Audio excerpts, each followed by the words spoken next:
Atos dos Apóstolos, capítulo 3, a partir do versículo 1 até o versículo 10. Após a leitura, permaneça com a sua Bíblia aberta. Mesmo assentado, mas com reverência, leiamos a palavra do Senhor nosso Deus. Pedro e João subiam ao templo para a oração da hora nona. Era levado um homem coxo de nascença, o qual punha diariamente à porta do templo, chamada Formosa, para pedir esmola aos que entravam. Vendo ele a Pedro e João, que iam entrar no templo, implorava que lhe desse uma esmola. Pedro fitando juntamente com João,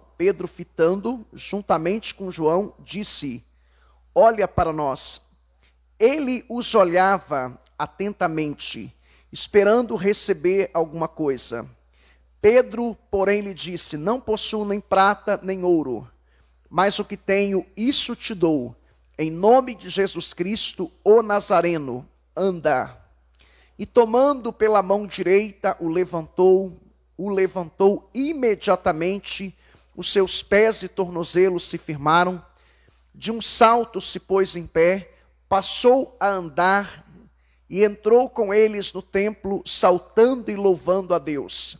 Viu todo o povo andar e a louvar a Deus, e reconheceram ser ele o mesmo que esmolava assentado à porta formosa do templo, e se encheram de admiração e assombro por isso que lhe aconteceram. Já estão assentados, né?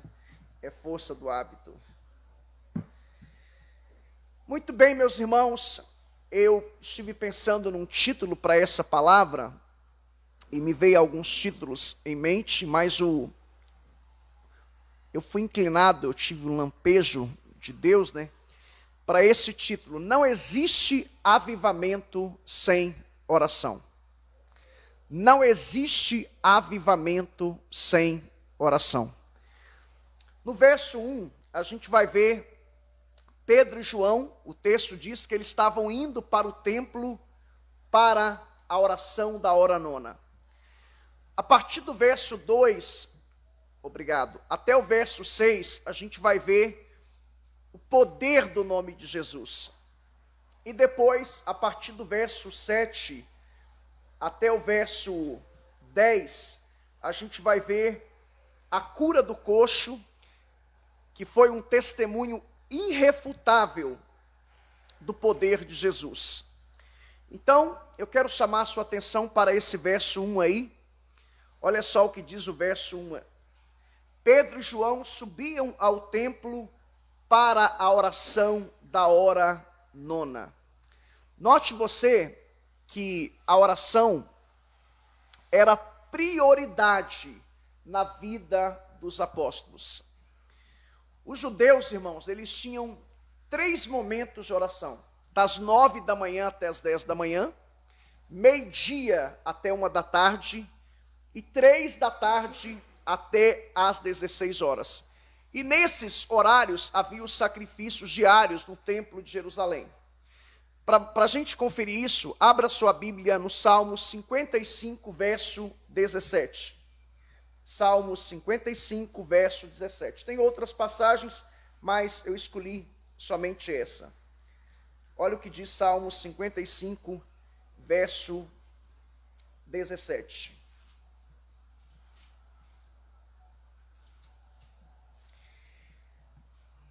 À tarde, pela manhã e ao meio-dia, farei as minhas queixas e lamentarei, e ele ouvirá a minha voz. Então o texto diz: à tarde, pela manhã e ao meio-dia. À tarde, pela manhã e ao meio-dia, farei as minhas queixas e lamentarei, e ele ouvirá a minha voz. Ou seja, é a ideia de oração. Essa é a ideia aqui. Então os judeus, eles tinham 3 momentos diários de oração. Irmãos, a gente sabe que o livro de Atos, eu já expliquei isso aqui em algumas oportunidades, ele é um livro de transição entre a antiga aliança e a nova aliança. ele é uma espécie de dobradiça. Ele está fechando a antiga aliança, está abrindo a nova aliança. Ele é um livro de transição. Então, os primeiros cristãos, eles eram judeus. Eles tinham o hábito ainda de orar no templo, não como uma lei, mas como uma questão de tradição, uma questão cultural. E aqui eles iam ao templo para orar. A gente percebe aqui a hora nona era equivalente, corresponde a 3 da tarde. Então eles já tinham orado naquele dia, das 9 às 10, do meio-dia até as 3 da tarde, e eles estavam indo agora orar das 3 até as 4 da tarde. Irmãos, aqui eu abro um parênteses. Os muçulmanos, eles oram 5 vezes ao dia. 5 vezes ao dia. Aqui a gente vê o hábito, o costume dos irmãos da igreja primitiva. Eles oravam 3 vezes ao dia. 3 vezes ao dia, eles estavam ali na presença do Senhor orando. E nós, que somos cristãos, que servimos o Deus Todo-Poderoso, o Criador do universo, Pai de nosso Senhor e Salvador Jesus Cristo. Quanto tempo você tem dedicado à oração? Sabe, irmãos, tenho batido muito nessa tecla aqui. Estamos muito ocupados para orar. Temos tempo para as redes sociais e pesquisas dizem que a gente fica de 3 a 8 horas nas redes sociais. Mas não temos tempo para orar. Joe Piper, em uma das suas falas, pastor Joe Piper, ele disse que as redes sociais serão diante de Deus, quando comparecermos diante dele para o julgamento, que as redes sociais era a grande prova, a grande evidência de que nós tínhamos tempo para orar. Irmãos, nunca na história houve um homem mais ocupado que Jesus. Nunca. Mas ele separava tempo todos os dias para orar. Todos os dias ele separava tempo para orar. Recentemente, ouvindo uma fala do pastor Paul Washer, um vídeo curto que eu compartilhei com vocês no grupo da igreja, um vídeo de 34 ou 35 segundos. E ele fala sobre, perguntaram para ele, como crescer espiritualmente? Ele responde, é simples, não tem segredo. A receita é, ore e leia a Bíblia. E ele diz mais, só que a carne, isto é, a nossa natureza adâmica, corrompida, caída, pecaminosa, ela odeia a oração. Só que você tem que ter disciplina, irmãos. Oração é disciplina. Você tem que separar todos os dias um horário para você orar e ler a Bíblia. De preferência no mesmo local, de preferência no mesmo horário. É aquilo que nós chamamos de período devocional, tempo de qualidade. Então a gente observa aqui, irmãos, que a oração era prioridade na vida dos apóstolos de Cristo. Abra sua Bíblia, por favor, aí, 2 páginas à frente. Atos capítulo 6, versículo 4. Olha o que diz aí. Atos capítulo 6, versículo 4. E quanto a nós, nos consagraremos à oração e ao ministério da palavra. Esse texto aqui é aquele famoso texto que fala da instituição dos diáconos. E o problema que estava ocorrendo aqui a igreja estava crescendo de 120 para 3.000, de 3.000 para 5.000, melhor dizendo. E tinha os judeus prosélitos, tinha os prosélitos, né, que eram povos de outras nações convertidos ao cristianismo, mas especificamente aqui eram judeus de fala grega. As suas viúvas estavam sendo esquecidas na hora das distribuições diárias. Lembra que a igreja tinha tudo em comum? Então, eles estavam sendo esquecidos, as viúvas estavam sendo esquecidas. Aí, os apóstolos, então, trataram desse assunto. A igreja escolheu 7 diáconos, e tem lá os requisitos, né?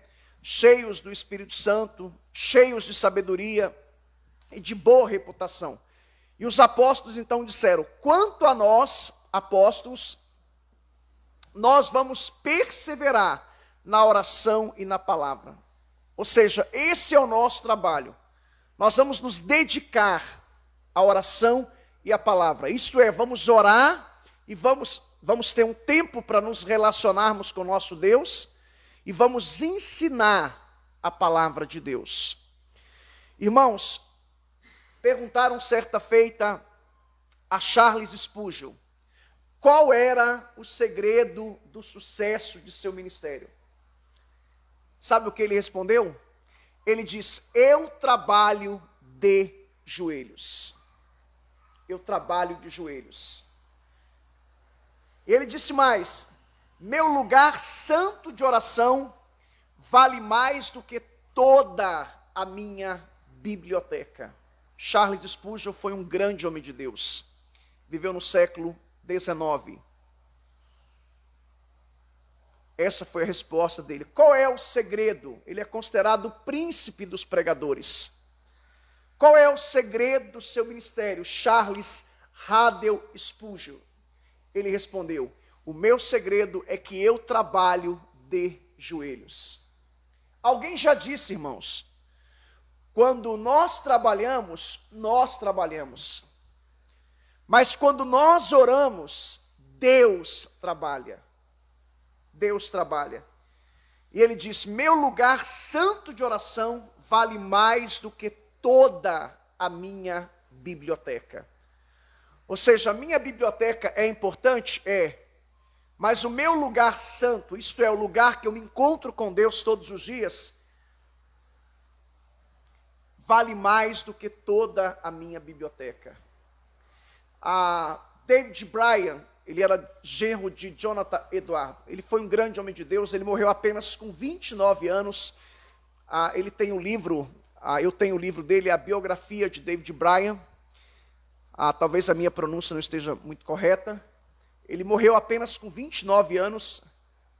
E John Wesley leu o diário de David. Jonathan Edwards, quando leu o diário dele, ele falou: olha, a gente tem que publicar.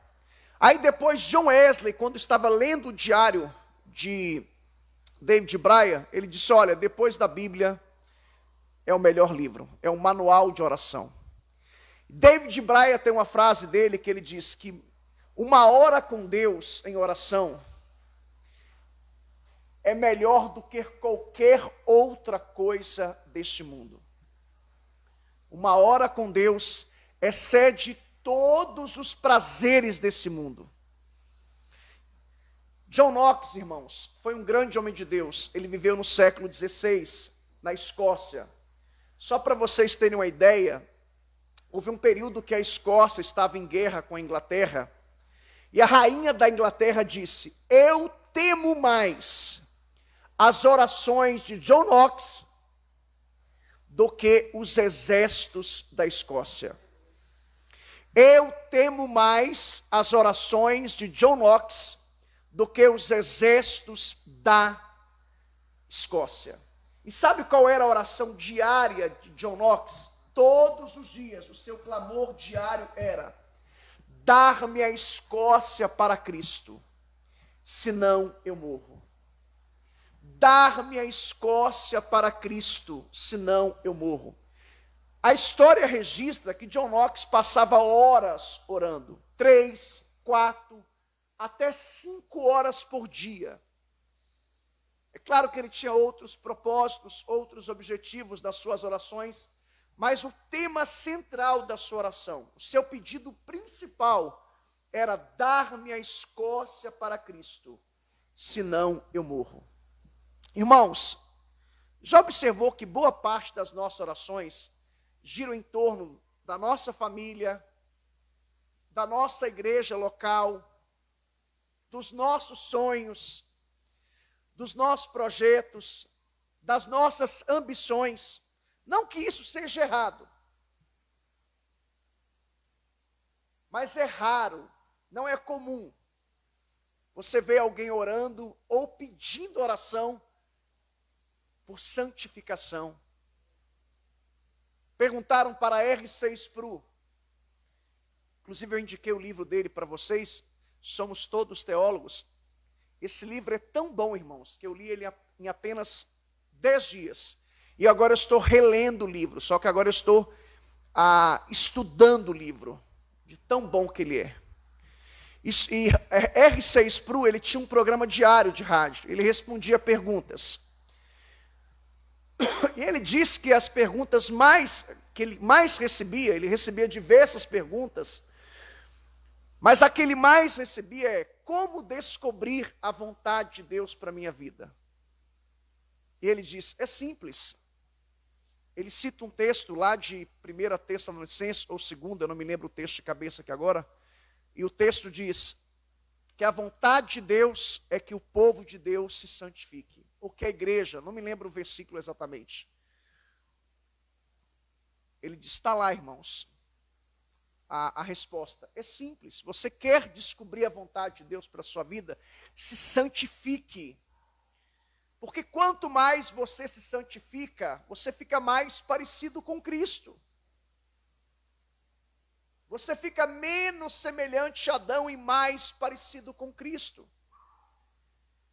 Você nunca vê ninguém orando, Senhor, eu quero ficar mais parecido com o Senhor, eu quero me santificar mais, eu quero orar mais, eu quero jejuar mais. Eu quero me desligar mais das coisas materiais, das coisas terrenas. Eu quero crescer espiritualmente.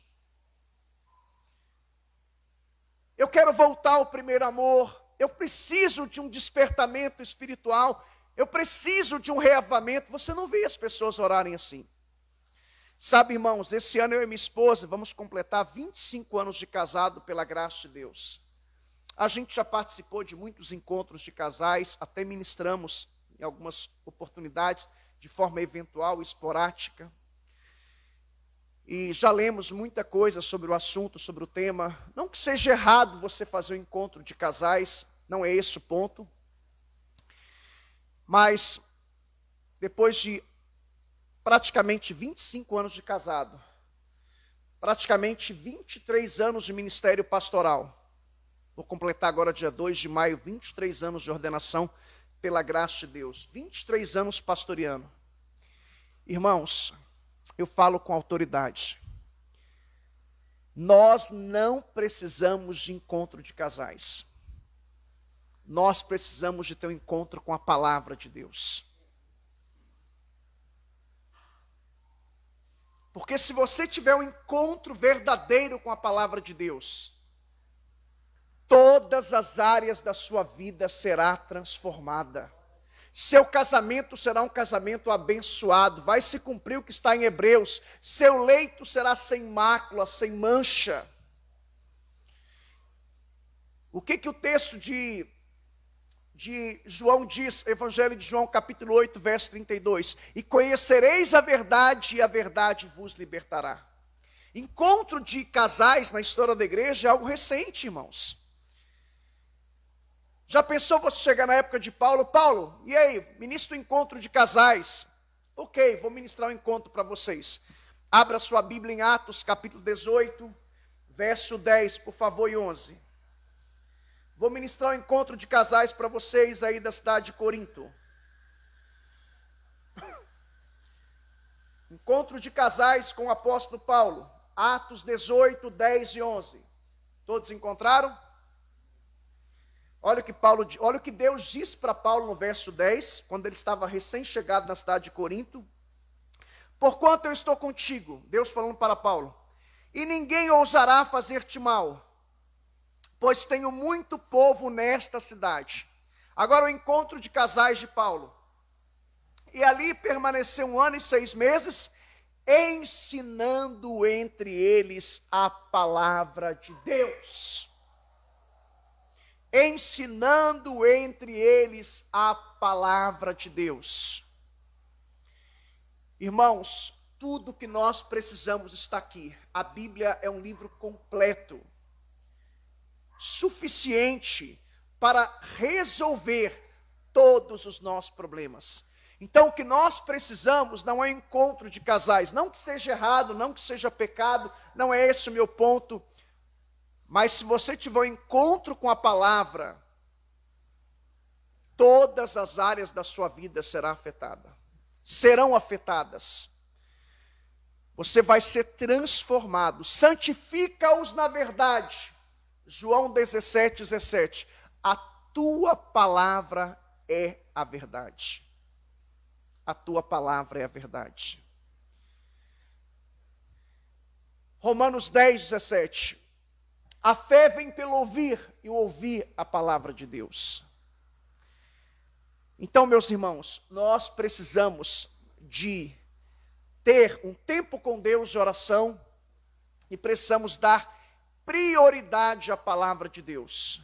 Prioridade à palavra de Deus. E vivemos uma época de analfabetismo bíblico, irmãos.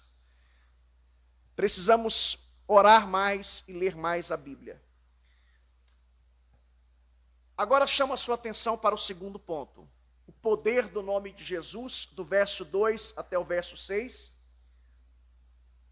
Olha o que diz aí do verso 2 ao verso 6 na sua Bíblia. Mantenha a sua Bíblia aberta, por favor.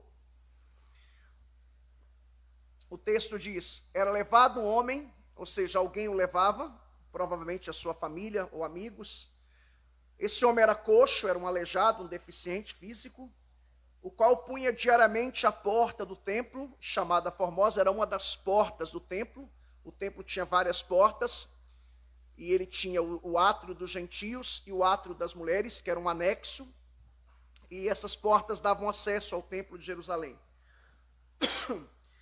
Implorava-lhe que desse uma esmola. Por que eles se colocavam na porta do templo? Porque o judeu fazia parte tanto da cultura dos judeus, como também a gente vê isso no Antigo Testamento, essa questão de cuidar dos pobres, né? Então isso era uma obra de piedade. E uma vez que eles estavam indo para o templo para orar, então aquilo era como se fosse eu preciso ajudar essa pessoa, até como um desencargo de consciência.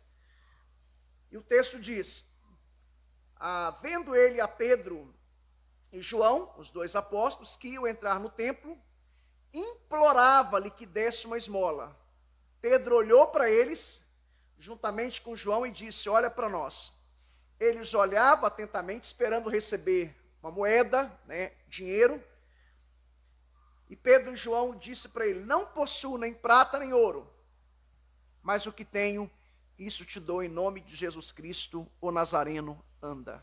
E a narrativa bíblica diz que instantaneamente, isso está no verso 7, aquele paralítico se levantou, aquele coxo se levantou e foi curado pelo poder do nome de Jesus.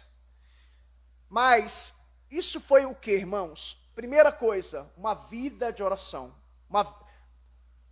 Uma vida de oração traz como consequência uma vida de poder de Deus. Você vai ter o poder de Deus. Não que a oração seja poderosa. Poderoso é Deus que responde às orações. A oração é um meio de graça, é um instrumento, é uma ferramenta que Deus usa, mas, como dizia aqueles pastores antigos, né? Muita oração, muito poder. Pouca oração, pouco poder. É a ideia de quanto mais você se aproxima de Deus, quanto mais você se relaciona com Deus, mais você se torna íntimo e mais você tem comunhão com Deus. Irmãos, falar com quem a gente ama não deveria ser um peso, um fardo, mas sim um privilégio, uma honra. Portanto, irmãos, orar nunca pode ser um peso, nunca pode ser um fardo, é um privilégio, porque você está diante do Criador, diante do seu Pai, diante do seu Deus. E você tem livre acesso à presença de Deus, diferente como era no Antigo Testamento, na Antiga Aliança. Na Antiga Aliança tinha todo um protocolo, toda uma burocracia no bom sentido. Os judeus tinham que ir ao templo, tinham que ter os sacrifícios diários, como a gente vê aqui, o sacerdote fazia os sacrifícios diários. Uma vez por mês, o sumo sacerdote entrava no Santo dos Santos, e ele fazia um sacrifício por si e pela sua família, sacrificava um cordeiro.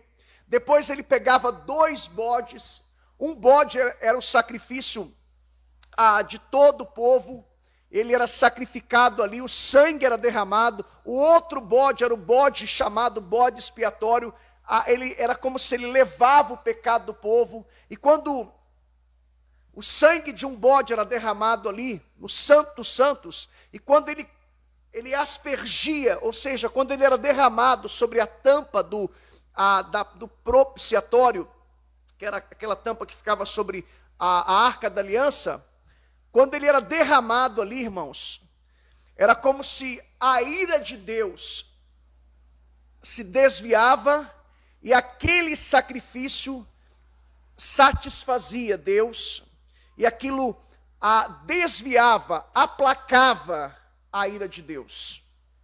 Só que aquilo cobria o pecado do povo. No Novo Testamento não.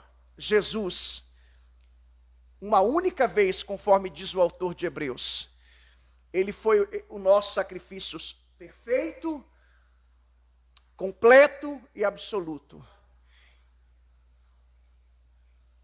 O sangue dele foi derramado na cruz do Calvário.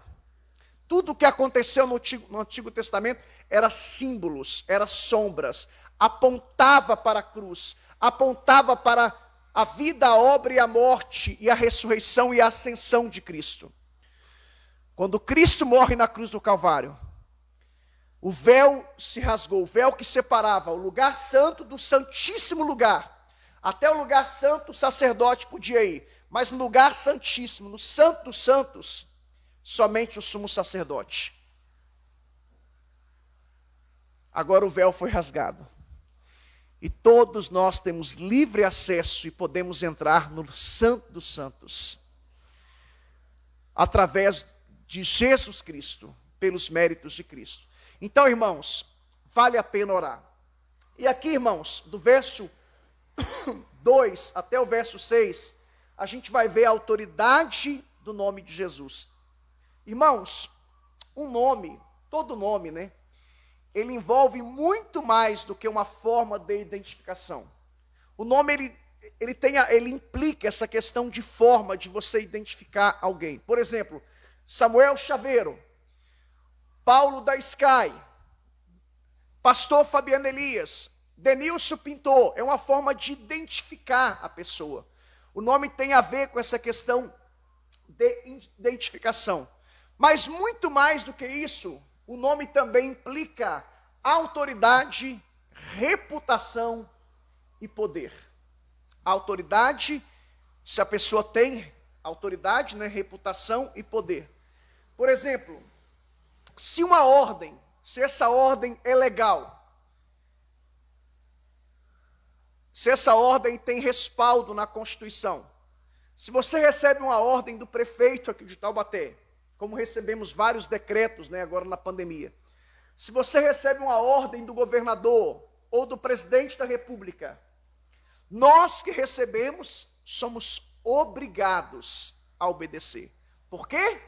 Porque tanto o prefeito, como o governador, como o presidente da República são autoridades, eles estão investidos de poder. Eu nunca me esqueço de uma experiência que eu ouvi há muitos anos atrás. Imagine um guarda da Polícia Rodoviária Federal, 1,60 m, franzino, fraco, pesando aí os seus 50, 60 quilos, idoso, 60 anos de idade ou 70 anos de idade, e de repente vem uma Scania, 100, 110, 120. A 1 quilômetro, a 1 km, esse guarda da Polícia Rodoviária Federal faz sinal para esse motorista da Scania parar. A Scania pesa lá, sei lá o que, 1 tonelada, ou mais ou menos. E suponhamos que o motorista da carreta seja um homem forte, de aproximadamente 2 metros de altura, um homem de aproximadamente 130 quilos, forte, musculoso. O que você acha que esse homem que está dirigindo essa carreta irá fazer quando ele vê um guarda de 1,60 m, franzino, fraco, um guarda de 60, mais de 60 anos, vamos pensar, pesando 50 quilos, 60 quilos no máximo? Você acha que aquele homem da carreta de quase 2 metros de altura, quase 120, 130 quilos, uma carreta pilotando, dirigindo uma carreta de mais de 1 tonelada ou mais, você acha que ele para, sim ou não? É claro que ele para. Agora eu pergunto para você, ele está respeitando aquele homem franzino, fraco, frágil, aquele homem de 60 quilos, de 1,60 m, idoso, ou ele está respeitando, obedecendo a autoridade que está por detrás daquele homem? Aquele homem é uma autoridade. Se esse motorista da Scania desrespeitar, ele vai ter sérios problemas, ele vai sofrer sérias consequências. Em questão de minutos, várias viaturas estarão indo atrás dele, ele vai ser preso, vai receber uma multa. Você está entendendo o que o texto está dizendo? Nós não estamos falando da autoridade de um prefeito, de um governador. Nós estamos falando do nome de Jesus, que tem toda a autoridade, nos céus, na terra e no mar e no inferno. Olha o que Mateus 28, 18 diz, irmãos. E esse poder, essa autoridade foi dada para os filhos de Deus, para os cristãos. O grande problema é que muitas vezes nós não sabemos o poder que está por detrás desse nome, a autoridade que há nesse nome. Olha o que diz Mateus 28, 18. Quem lembra daquele hino antigo? O nome de Jesus é poderoso, nome mais lindo é o nome de Jesus. Olha o que diz Mateus 28, 18. Jesus, aproximando-se, falou-lhes, dizendo, o quê? Toda a autoridade me foi dada no céu e na terra. Irmãos, é toda a autoridade, nos céus e na terra. Agora abra sua Bíblia, por favor, em Filipenses capítulo 2. Fecha as janelas, por favor, que a chuva chegou com força. Olha o que diz Filipenses capítulo 2, a partir do verso 9 até o verso 11. Filipenses capítulo 2, esse é um texto muito lindo. Filipenses capítulo 2, verso 9 até o verso 11. Olha só o que diz a palavra de Deus. Pelo que também Deus o exaltou, e lhe deu o nome que está acima de todo nome, para que o nome de Jesus se dobre todo o joelho nos céus, na terra e debaixo da terra, e toda língua confesse que Jesus Cristo é Senhor, para a glória de Deus Pai. O som está perfeito aí, Samuel? Está perfeito aí? É que está caindo, para quem está assistindo em casa, está caindo um dilúvio aqui em Taubaté, tá? O nome de Jesus, irmãos, é o nome todo poderoso. É o nome que é respeitado nos céus, na terra, e não só respeitado, mas obedecido nos céus, na terra e no mar, e também no inferno. Há poder no nome de Jesus. Há poder no nome de Jesus. Você pode repetir isso? Há poder no nome de Jesus. Irmãos, de acordo com o pensamento hebreu, O nome representa a própria pessoa. Quando se invocava o nome de Jesus Cristo, invocava-se o próprio Jesus Cristo, ou seja, o seu poder e a sua autoridade. Quando você invoca o nome de Jesus, você está invocando o próprio Jesus, a autoridade e o poder de Jesus. Louvado seja o nome do Senhor.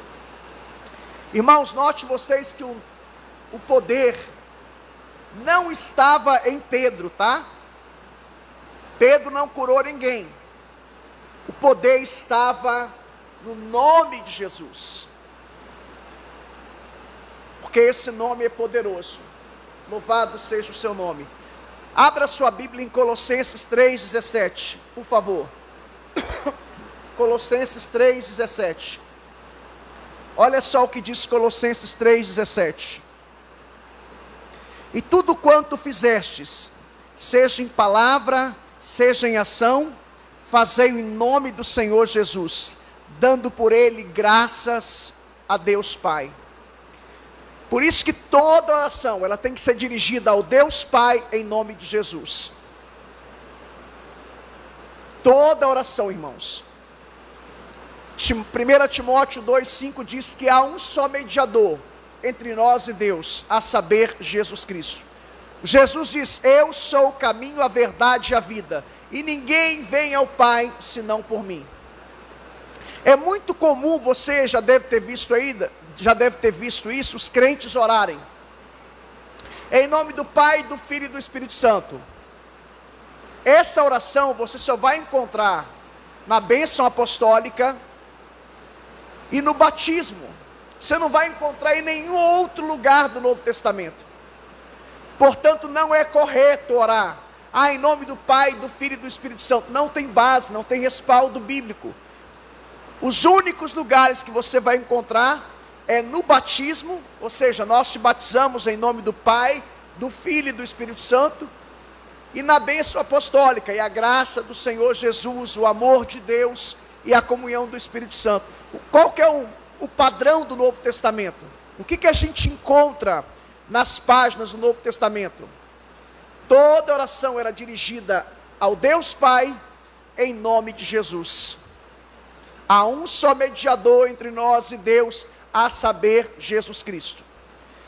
E Paulo diz em Colossenses 3,17: em tudo o que fizestes, seja em palavra, seja em ação, fazei-o em nome do Senhor Jesus. Tudo tem que ser em nome de Jesus. Por quê? Conforme lemos em Filipenses 2, 9 até 11, toda autoridade foi dada a Ele, nos céus, na terra, no mar e no inferno. O nome de Jesus é o nome que está sobre todo outro nome. Louvado seja o nome do Senhor. Sabe, irmãos, o nome de Jesus também não é um nome mágico, tá? Ele só funciona na boca de quem nasceu de novo, de quem é regenerado.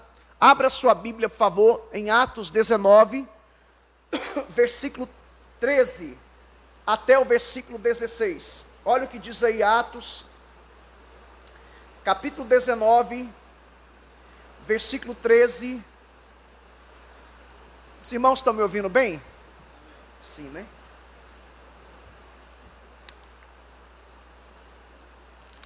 Olha o que diz aí Atos 19, 13, até o versículo 16.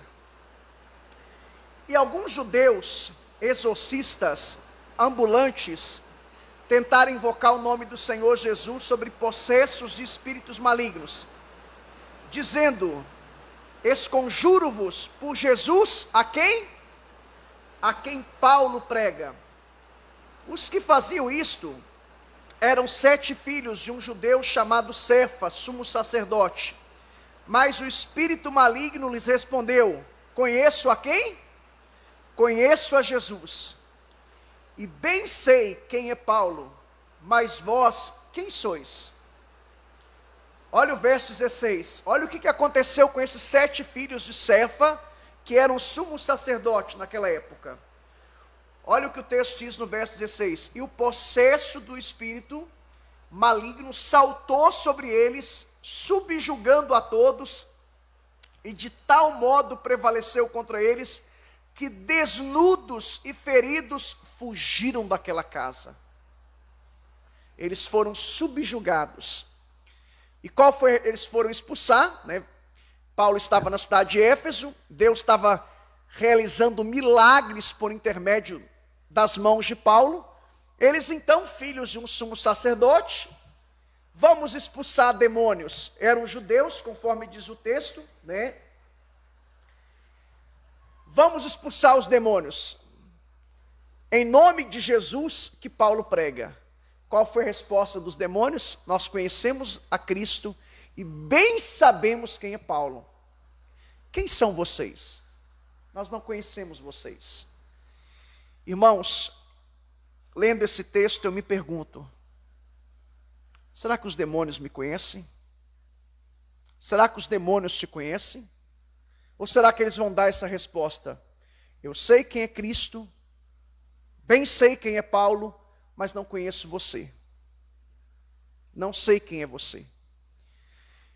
E uma vez que eles não eram conhecidos, ou seja, não eram cristãos, não eram regenerados, nunca nasceram de novo, eles foram humilhados, envergonhados, foram subjugados, dominados, feridos, ficaram praticamente nus. Na minha experiência como pastor, eu já vi muito crente passar vergonha. Já contei algumas experiências aqui. Uma vez um demônio se manifestou em uma pessoa na nossa igreja, quando era lá na estrada do Barreiro, e tinha alguns obreiros, e deixei que aqueles obreiros expulsassem o demônio, e fiquei só observando. De repente, a pessoa que estava possessa pegou o pescoço de um obreiro e começou a enforcá-lo. E eu então tentei interferir. Ele disse, olha, você eu respeito, eu obedeço, mas ele não. Eu disse, por que ele não? E ele começou a revelar os pecados daquele obreiro. E aquele obreiro começou a chorar e disse, pastor, é verdade, tudo isso. E note vocês que essa pessoa não conhecia o obreiro e o obreiro não conhecia a pessoa. E eu tive outra experiência também. Uma vez um rapaz lá em Lajinha, lá em Minas, foi expulsar, na minha cidade, foi expulsar um demônio, e o demônio falou a vida dele toda. Falou, você é isso, você é aquilo, você não tem autoridade, você não tem moral. E aquele jovem dobrou os joelhos e começou a orar, confessar os seus pecados, falou, Senhor, é verdade, tudo que esse demônio falou é verdade. Depois que ele confessou, se arrependeu, aí ele chegou lá e orou, e na autoridade do nome de Jesus expulsou aquele demônio. O texto é claro, irmãos, o nome de Jesus não é um nome mágico. Só funciona na boca de quem tem vida no altar, de quem é comprometido com Deus. Perguntaram um dia, pastor, macumba pega em crente? Eu falei, se o crente for lavado e remido no sangue do Cordeiro, se ele tiver a vida no altar, se ele nasceu de novo, se ele é regenerado, macumba não pega. Porque a Bíblia diz que contra o povo de Deus não vale encanto nem encantamento. Agora, se o cara é um crente Raimundo, pé na igreja, e o outro no mundo, se é um crente girafa, corpo na igreja, cabeça no mundo. Se é um crente que vive uma vida montanha-russa, um dia está lá em cima, outro dia está lá embaixo. Vive uma vida dupla. Aí, meu irmão, o diabo faz o que fez aqui. Destrói a vida, destrói a família, destrói o casamento, destrói tudo. E ainda dá tapa na cara da pessoa ainda. Foi isso que ele fez aqui. O nome de Jesus não é um nome mágico. Ele só funciona na boca de quem tem aliança com Deus. Lembra de Davi quando ele foi enfrentar o gigante Golias? O que ele diz? Quem é esse incircunciso?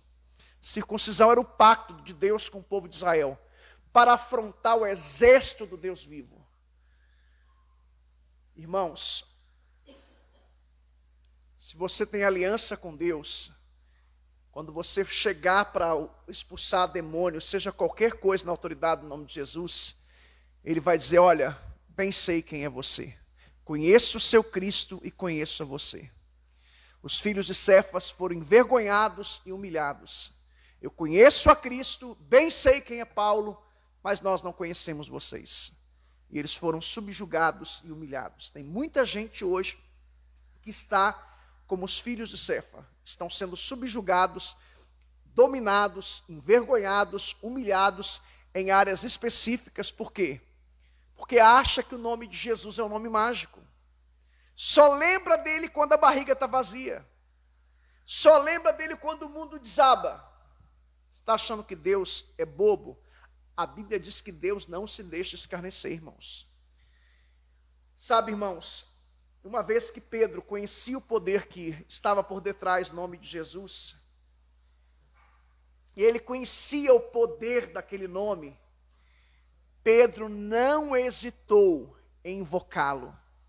Se você conhece o nome de Jesus, se você sabe o poder que há no nome de Jesus, se você está aliançado com Deus, fechado com Deus, comprometido com Deus, com a sua vida no altar, se você nasceu de novo, se você é regenerado, não hesite em usar o nome de Jesus. Invoque o nome de Jesus, porque há poder.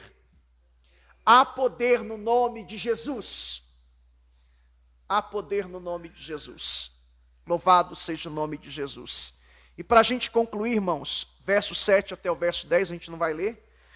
Aqui, do verso 7 até o verso 10, e só uma nota de rodapé aqui, dos versos 3 até o 6. Pedro diz, nós não temos ouro e nem prata, mas o que nós temos, isso te damos. Levanta e anda. Sabe, irmãos, Pedro não tinha prata nem ouro, mas ele tinha poder. Hoje, a igreja contemporânea, ela tem prata, ela tem ouro, mas ela não tem poder. Uma vez Tomás de Aquino, melhor dizendo, ele viveu no século XII, ele foi visitar o Papa. Me fugiu o nome do Papa aqui agora. Ele foi visitar o Papa. E quando ele chegou lá, o Papa estava contando moedas de ouro e de prata. E o Papa disse para Tomás de Aquino, irmão Tomás de Aquino, eu não posso dizer como Pedro, porque nós possuímos ouro e prata. Tomás de Aquino disse para ele, é verdade, você tem razão, mas também você não pode dizer para o paralítico, levanta e anda. Irmãos, nós temos muita coisa hoje, a igreja contemporânea. Os primeiros cristãos eram pobres, e a gente vê aqui Pedro, não temos ouro nem prata, eram pobres, eram simples. Os primeiros cristãos não tinham um templo como esse, eles se reuniam em cemitérios. O cristianismo era ilegal, era clandestino. Eu estava conversando esses dias com Saulo, não o irmão do Samuel, ele é pastor lá em Roraima. Eu mando o áudio dele para você se você quiser. Se ele me autorizar também, ele me autoriza. Ele falou, ele quer que eu vá pregar lá ainda esse ano.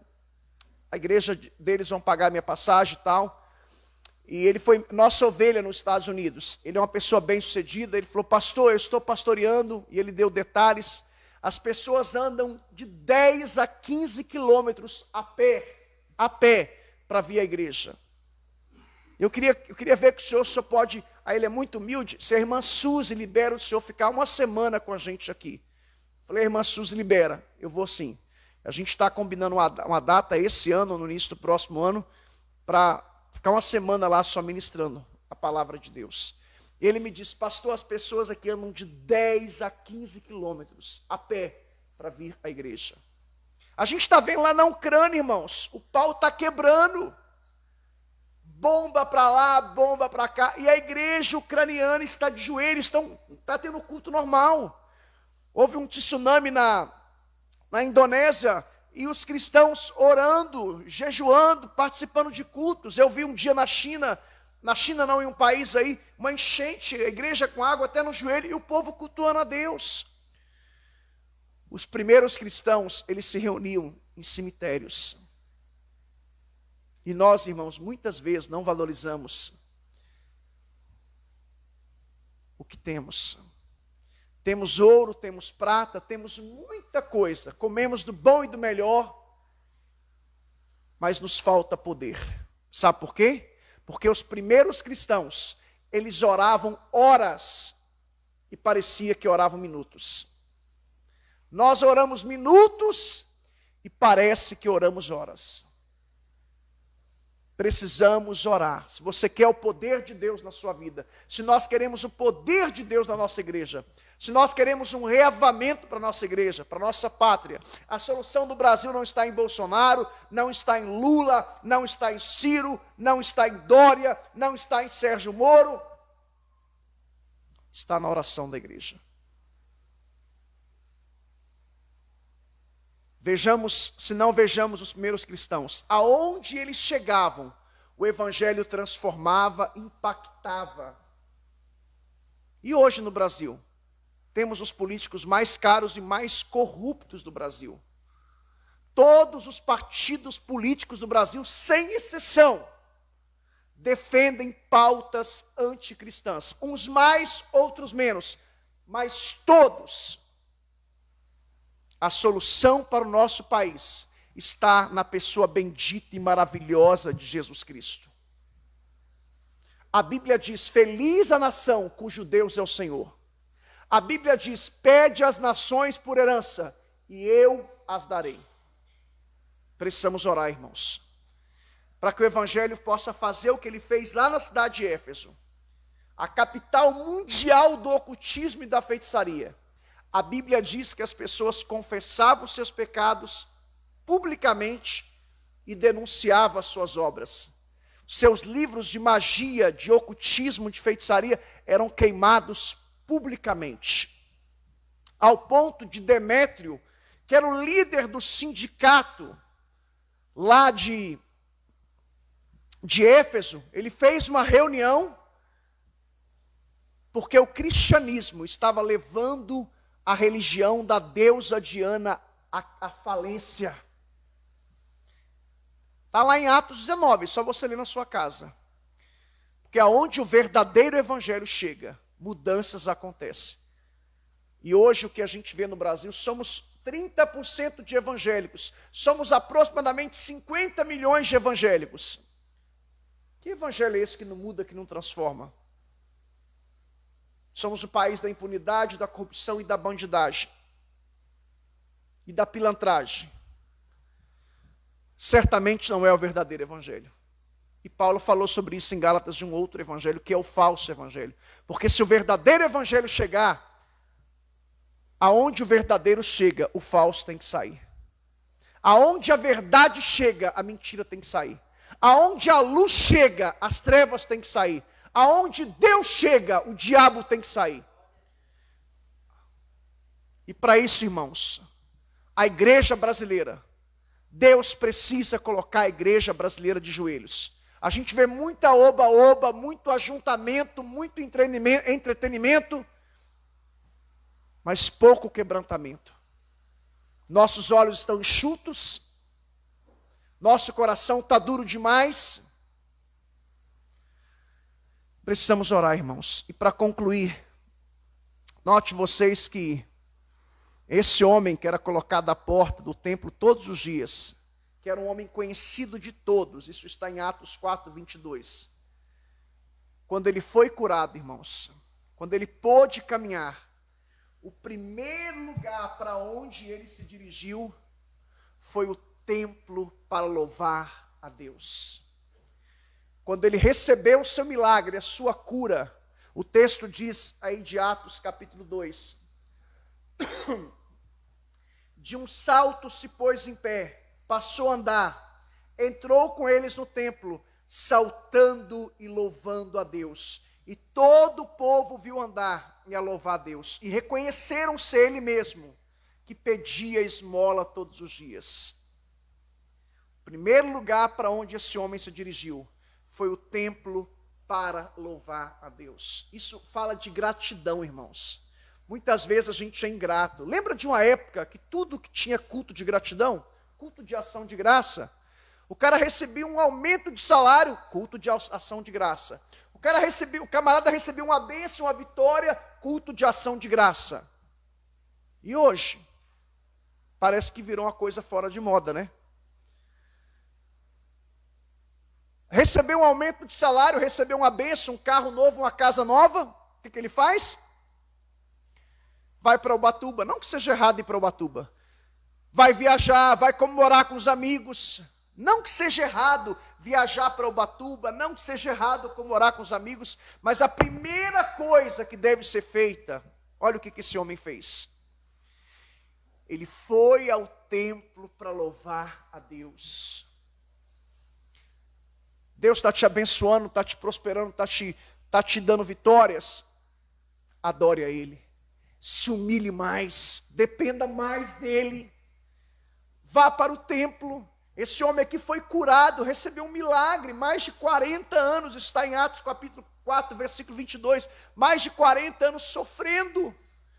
Ele recebe uma bênção. O que ele fez? Ele foi para o templo. Lembra dos 10 leprosos? Quantos foram curados? 10. Somente um voltou para agradecer. E os outros 9? Não temos notícia. Não sabemos nada. Precisamos ser mais gratos a Deus, irmãos. Vamos nos colocar em pé. Vamos orar. Convido aqui o presbítero Denilson, ele vai estar orando.